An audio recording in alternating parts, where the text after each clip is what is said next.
Hi, my name is Neil Kelleher, and this is a continuation of the handstand introduction series that I've been doing. This is part 3, and we'll be continuing with the L-shaped handstand, so feet against the wall, chest towards the wall. But this time the focus will be on using the chest as a foundation for the shoulders.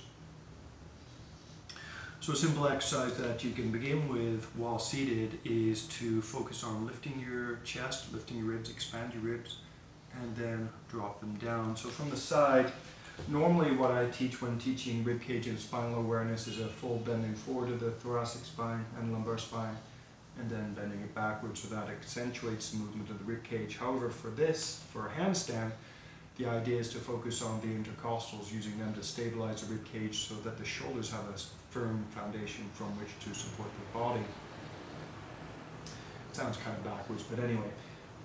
So rather than using the spine, focus on just moving the ribs. So lift the ribs without bending the spine, or with minimal bending of the spine, and then pull the ribs down. If you like, you can do that with an inhale. Inhale, lift the ribs. Exhale, drop the ribs down. Now you may find the inhale feels a little bit shallow, and so what you can do is add on diaphragmatic breathing. So while holding the ribs lifted, use your push your belly out to inhale, and then pull it in to exhale. Now to combine both those movements, first lift the rib cage, then expand the belly, then relax both. So lift the ribs, expand the belly, and then relax both. Now practice, so a couple of ways you can practice that prior to moving into handstand. One is with the hands on the floor. So with the hands on the floor, so quick variations: if you can't reach the floor, you can use yoga blocks, a chair, or you could try it with bending your knees, and I'll give you another variation afterwards. But with the hands on the floor, no weight on the hands, so the feet are supporting the weight of the body, the feet are stable. Open your chest as you did before, expand the belly, and then shift your weight forward. Use your shoulders to press your hands into the floor, and then relax. So the sequence is to first open, expand the rib cage, then use the shoulders, then shift your weight forward and use the shoulders. So chest and belly, shift forward, use your shoulders, push your hands into the floor, rock back, and then relax.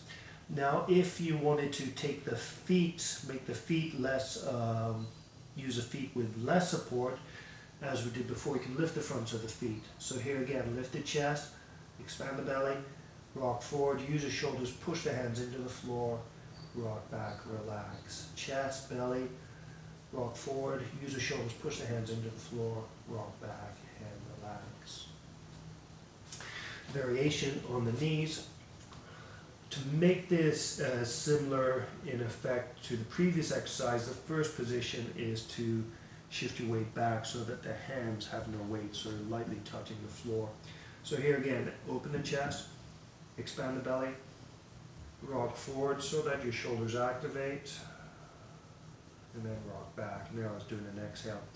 For all these exercises, once you get used to expanding the chest and expanding the belly, and then rocking forward, what you could do to make the movement smoother is actually do them simultaneously, but with the chest, leading with the chest action. So chest, rock forward, activate the shoulders, rock back, and relax.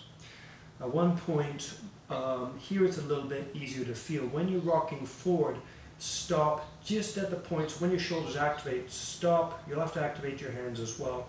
Stop just at the point where the pressure is even on fingertips and the heel of your palm. So it feels like your entire hand is pressing. So that feels like your entire hand, palm and fingers are pressing down with even pressure. So here they're lightly touching the floor. Expand the chest, reach forward, shift forward. Use the shoulders to press the hands fully into the floor. Rock back and relax. One more exercise that may be helpful as a warm-up is a variation of downward dog.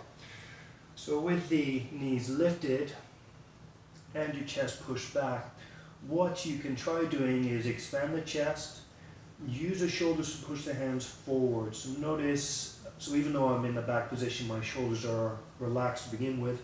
So open the chest, use my shoulders to push my hands into the floor, and I'm going to try and push with even pressure through the heel of my hand and the fingertips, and then relax. The chest open, belly expanded, So actually, let's try that. Open the chest, use the shoulders to push the hands. Expand the belly and then push the hands with even pressure, and then relax. It might be a bit of a mouthful, so we just focus on the chest first. So chest and shoulders, relax, chest and shoulders,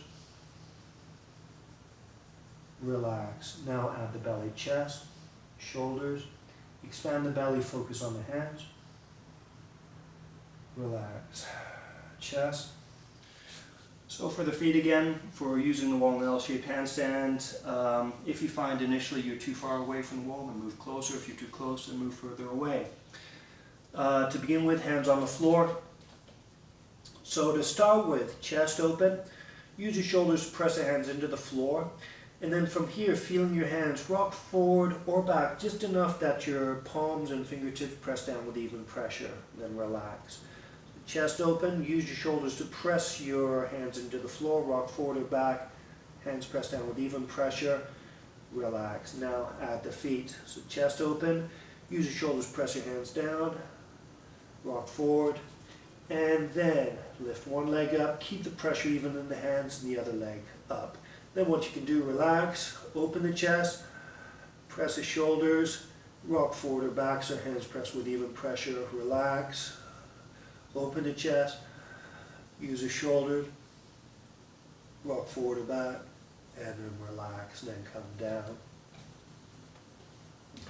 So next step, so once you're comfortable with that, next we're going to move closer to the wall. And then the sequence would be move closer to the wall, chest, shoulders activate, and relax. Move closer to the wall, chest, shoulders activate, and then relax. All right, so let's give that a try. So to begin with, chest open, shoulders active, forward or back so hands press down with even pressure, and then feet up. So move a little bit closer, and you don't have to start this close. Chest open, shoulders active, forward or back, and then relax. A little bit closer. Chest open, shoulders active, forward or back, then relax, and a little bit closer. Chest open, shoulders active, forward or back, then relax, and then come out. Now, as you can see, I'm a little bit sweaty. It's actually very humid here today in Taiwan, or in Taichung, which is in Taiwan. I'm not using a mat right now, but I probably should do because the floor is getting a little bit slippery. If you're sweaty, do make sure you've got a stable surface so that your hands aren't going to slip from under. So once you're comfortable with moving closer to the wall, one of the things that you can work on is, rather than coming up with your hands about this distance from the wall, actually starting with your hands already close to the wall and getting up into handstand. And one of the ways that you can practice moving into a handstand is with moving the leg out to the side. I'll just give you a quick demonstration. It might be easier from this. I'll show you from here first. Notice I'm taking down the scroll. So I'll start from about here, chest open, shoulders active, weight forward or back. And then what I'll do, so from here I can reach a leg straight up and the other leg straight up. And I can come down the same way. Or I can do out from the side and down. Notice there that I actually move forward. So that can be the challenge. So if you're starting close to the wall, you can gradually work closer. So chest open, shoulders active, and just make it simple. Keep your weight even on your hands, get a leg up. Keep the weight even on the hand, get the other leg up. On the hands, I should say. Keep the weight even on the hands, bring the leg down, and bring the leg down. Obviously, requires a little bit of flexibility. So what I would suggest, start as close to the wall as you feel comfortable, rather than trying to force yourself into position. Try to balance it between making it not too hard, but also not too easy. And try different methods. So from the front, chest open, shoulders active. I might bring the leg to the inside. Oh, that's scary. And then up. So my left leg went to the outside. So leg to the outside, leg to the inside. Or we could try chest open, shoulders active, hands pressed down, leg to the outside, leg to the outside, leg to the outside, leg to the outside. If you're not sure about that, if you need another way to practice, downward dog. So chest open, shoulders active. You swing a leg to the side and notice that I'm not moving my hips forward to bring my leg forward. I'm trying to keep my hips back and use my hip muscles to bring my leg forward. Anyway, that's it for today. Next week, I think we'll get up into kicking into handstands, so that'll be back up against the wall. Thank you for watching. Namaste.